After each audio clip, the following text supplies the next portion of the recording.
Dr. Gregory Allen Thornbury is an intellectual and the 6th president of New York City's The King's College. Dr. Thornbury attended one of our New York City showings and was greatly affected by the film because earlier in his life he had his own challenges with the dynamics between faith and reason.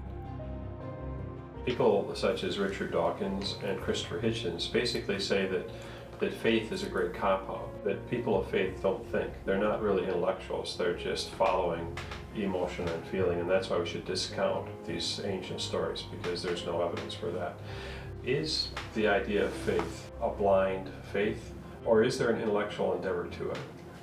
The Christian faith is definitely intellectual in its dimensions, and to suggest otherwise is pure ignorance of history.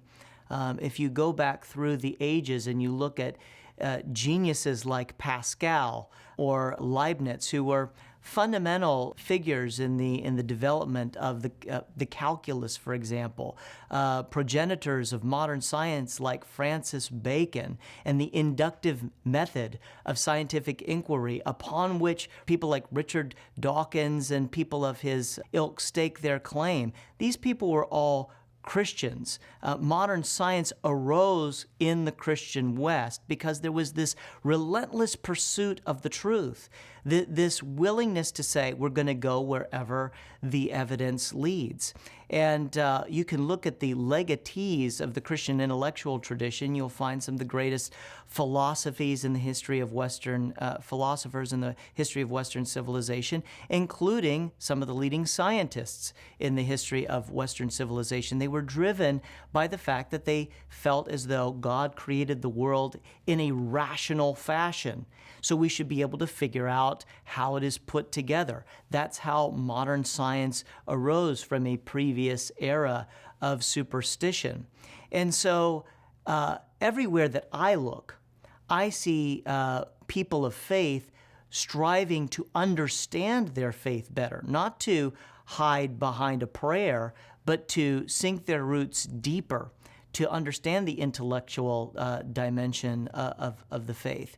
And certainly you see that in the history of the great universities of the past and present, people who are of faith who say that we not only believe, but we seek to understand what we believe. So it's not just purely a leap in the dark. It's not pure fideism. Instead, it is a genuine exploration of where the evidence leads. So are you trying to suggest that it's okay to have these questions?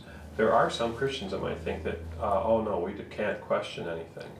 I had to actually, as I was making the film, realize that, hey, I have the freedom to ask questions, because a lot of people actually have them, but they might not say them. The truth is the truth. And to use a cliche, the truth will out. And if we truly believe that there is an intelligent God who speaks in sentences and paragraphs to his people through his word, the Bible, and gloriously through the created order, we really believe he is who he says he is, an omnipotent, omniscient God, then he can take any question that we have. We don't need to run from away from our doubts, but run to them. As a matter of fact, that is the singular genius of Christianity, is to invite those questions. This is what Jesus did after the resurrection. He invited questions. He held his hands out to Thomas and invited investigation. This has always been the spirit of Christianity, and it is the testimony of the leading giants in the history of the faith. Look at St. Augustine, for example. He began in doubt. He didn't believe the faith of his mother, Monica, who was a Christian. He spent years thrashing about, studying all kinds of worldly philosophies like Manichaeanism. He was a dissolute youth. He was, and eventually, through asking hard questions of the Bible and about himself, he came back to faith.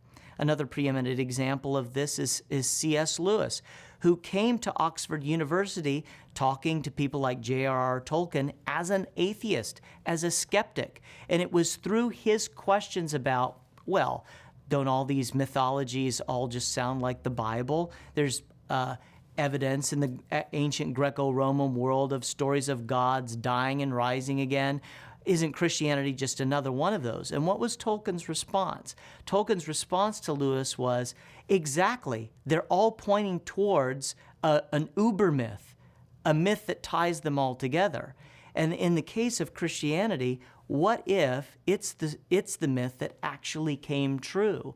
So it was through that tough, iterative series of asking tough questions that Lewis came to faith. Hard-won faith. He felt as though there was nowhere else to go but to believe after that process. Now, I'm not saying that's everybody's experience. Some people find God very easily, but there's an increasing number of people, including the students that I know, that coming to faith is something that takes place over a very long time, and after all their questions have been answered, and then after all their questions have been answered, there's always more questions. But Christianity has always invited that from the outset, and there's no reason to change now. What would you say to an agnostic or an atheist about why they should see this film? I would recommend this film to an atheist or agnostic because it is truly a documentary, investigative, journalistic film. It begins with a real question. Is this seminal event of which the Bible speaks, the passage of the Hebrew people through the Red Sea on dry ground, is that an actual historical event? Many scholars today say that it did not happen. And this film takes you through that journey, and it considers both sides. And it's extremely fair, and it is even-handed. And there is not enough of that kind of filmmaking in this world. So if you're interested in truth, if you're interested in even-handedness, if you're interested in seeing both sides of the story, this is a film for you. What would you say to a person of faith why they should see this film? People of faith ought to be interested in this film because it goes back to something very similar to what the Apostle Paul said about the resurrection of Jesus from the dead. If Christ has not been raised, our faith is in vain.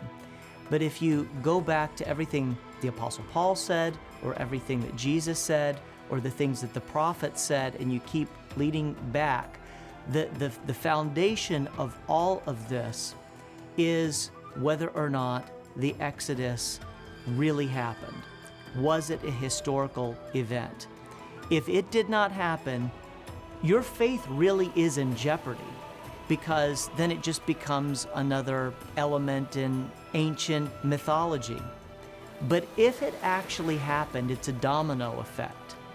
The biblical story unfolds in such a way that all adds up to something pretty compelling and pretty powerful. So if you have a heart for seeing people that do not believe to start connecting the dots, and that's what I would say this film is about. It's about starting to connect the dots that add up to a real certainty about what we believe. The Apostle Peter, speaking to those embattled Christians in Rome, said, always be prepared to give an answer for the hope that is within you. A rational defense. And this is the beginning of that process for you.